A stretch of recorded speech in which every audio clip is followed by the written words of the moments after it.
Mucho se ha hablado sobre el diablo, bastante se ha escrito sobre este tema, pero son pocos los que lo han explicado realmente. El origen de este mito hay que buscarlo en las criptas iniciáticas del pasado y en las cavernas arcaicas. Reflexionemos por un momento en lo que es el sol. Incuestionablemente el astro rey nos ilumina y da vida, sin embargo, hace contraste con las tinieblas. Cualquier mediodía, por resplandeciente que sea, tiene sus sombras, ya bajo los frondosos árboles del camino solitario, ya dentro de las grutas de la montaña o, sencillamente, tras de cualquier cuerpo móvil e inmóvil. Cada uno de nosotros proyecta su sombra, por aquí y por allá. Luz y sombras, en antítesis armoniosa, marcan un completo dualismo cuya extraordinaria síntesis es la sabiduría. Vamos ahora un poco más lejos, ahondemos en lo profundo, en lo ignoto de nuestro ser. Sabemos que más allá del cuerpo, de los afectos y de la mente, está el logos interior, divinal. Incuestionablemente, eso que es lo inefable, eso que es lo real, proyecta su propia reflexión, su propia sombra particular dentro de nosotros mismos, aquí y ahora. Indubitablemente, el sol íntimo de cada ser humano tiene también su propia sombra, y ésta cumple una misión específica en el fondo mismo de nuestra propia conciencia.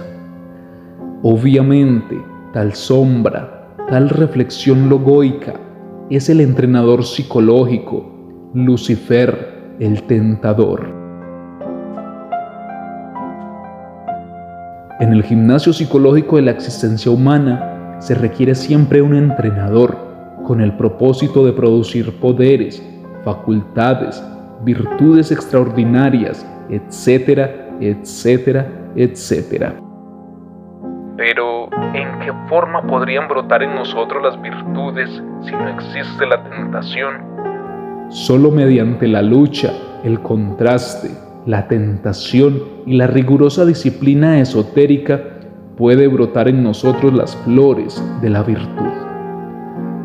¿No es, pues, el diablo ese personaje tenebroso creado por el dogmatismo de algunas sectas muertas y contra el cual el marqués de Merville lanzara todos sus anatemas? ¿No es tampoco aquella entidad fabulosa que mereciera perdón, tal como escribió Giovanni Papini en su famoso libro titulado El Diablo? Obra esta por la cual fue excomulgado el compasivo escritor. Bien sabemos todos que Giovanni Papini era el niño consentido del Vaticano. Sin embargo, fue descalificado en tiempos de Pío XII. Señores y señoras, Satanás, Lucifer, el diablo, es algo más que todo eso.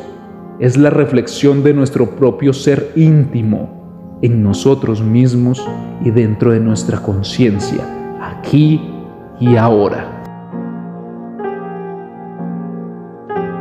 Revisando viejas mitologías de los antiguos tiempos, venimos a evidenciar claramente que tal mito satánico fue divulgado en todos los rincones del mundo por los sacerdotes de la religión heliólatra o heliocéntrica, que antes fuera definitivamente universal.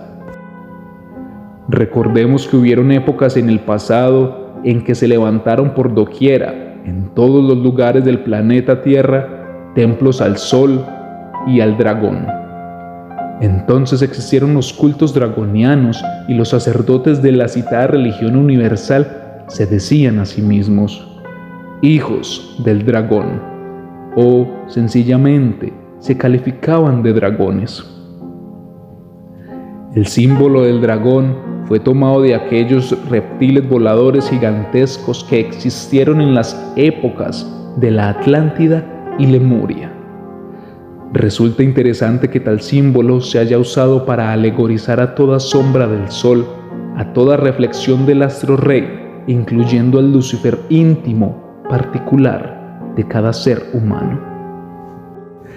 En el Egipto de los faraones, el sol de mediodía, el sagrado sol absoluto, estuvo siempre simbolizado por Osiris, mientras su sombra, su reflexión, su Lucifer, se haya alegorizado por Tifón.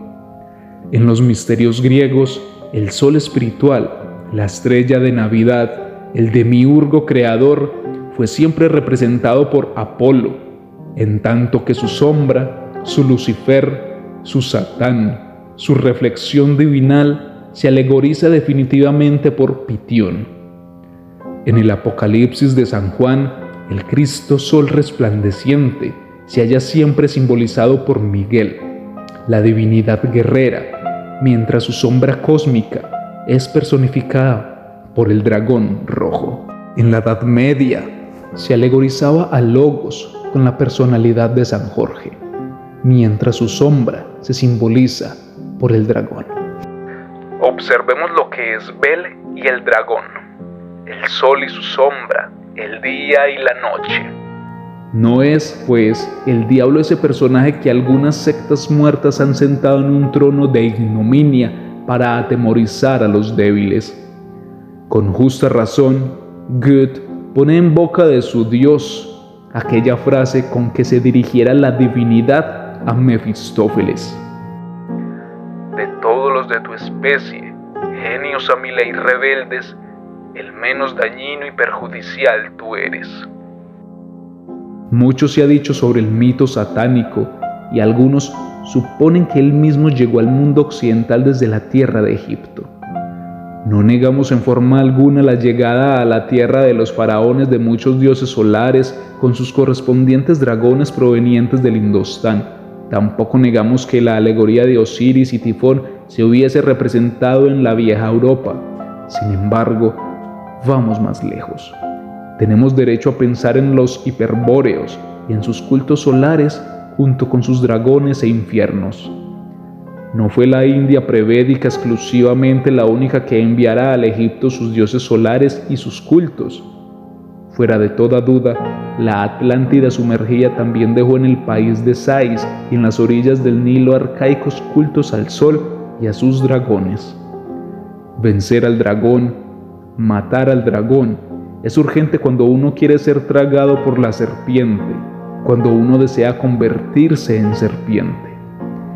Esto significa salir triunfante en todas las tentaciones puestas por el dragón, salir victorioso, eliminar el ego, desintegrar todos los agregados psíquicos que lo componen, reducir a polvareda cósmica todos los recuerdos del deseo. Indubitablemente, después de haber sido devorados por la serpiente, nos transformamos en serpientes. Más tarde, el águila, el tercer logos, el archihierofante, el archimago, nuestro real ser, el maestro secreto, se traga a la serpiente. Entonces nos convertimos en serpientes emplumadas, en el Quetzalcóatl mexicano, en el Mahatma, y la obra queda realizada. Al llegar a estas alturas trascendentales del ser, a esta revalorización íntima, la reflexión de Logos, su sombra particular dentro de nosotros mismos, el diablo, vuelve al Logos, se mezcla con él, se fusiona con él, porque en el fondo, él es él. Si te ha gustado este video, por favor, suscríbete, dale like y compártelo con tus amigos.